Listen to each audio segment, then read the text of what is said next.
কিরা দোস্ত, এতদিন পর কইতো না আইলি তুই? দোস্ত আমি তো হিমালয় পর্বত গেছিলাম। তাই তো কই, আজকে তো শীত শীত লাগতাছে কে? সকাল থেকে খুব ঠান্ডা লাগতাছে, তাই তো তোর কারণেই মনে হয় রে। দোস্ত এটা তুই কোনো কথা বলি, আমার জন্য শিক্ষকতা স্যার কেউ হিমালয় পর্বত যায় না। দোস্ত আর তো মানুষ হিমালয় পর্বত যাই, তোর সঙ্গে একটু মজা করলাম। বদুস্ত মুড়ি খা, সাদা মুড়ি হালকা হালকাই ভাল লাগে। দোস্ত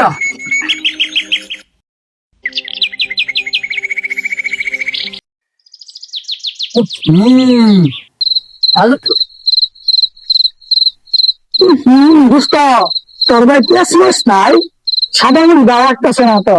আমারও ভাই আনকা, তুই আইসস ভাই ব, আমি পেস্ট মত নিয়ে আই ভাই। নিয়ে তাড়াতাড়ি যা।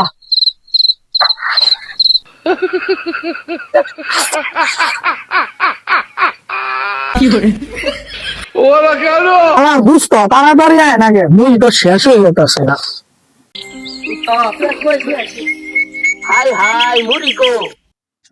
দোস্ত হিমালয় পর্বত গেছিলাম তো, শীতে সাদা সুবা লাগিয়ে গেছি, তোর গরম মুড়ি পায় খায় লাইছি।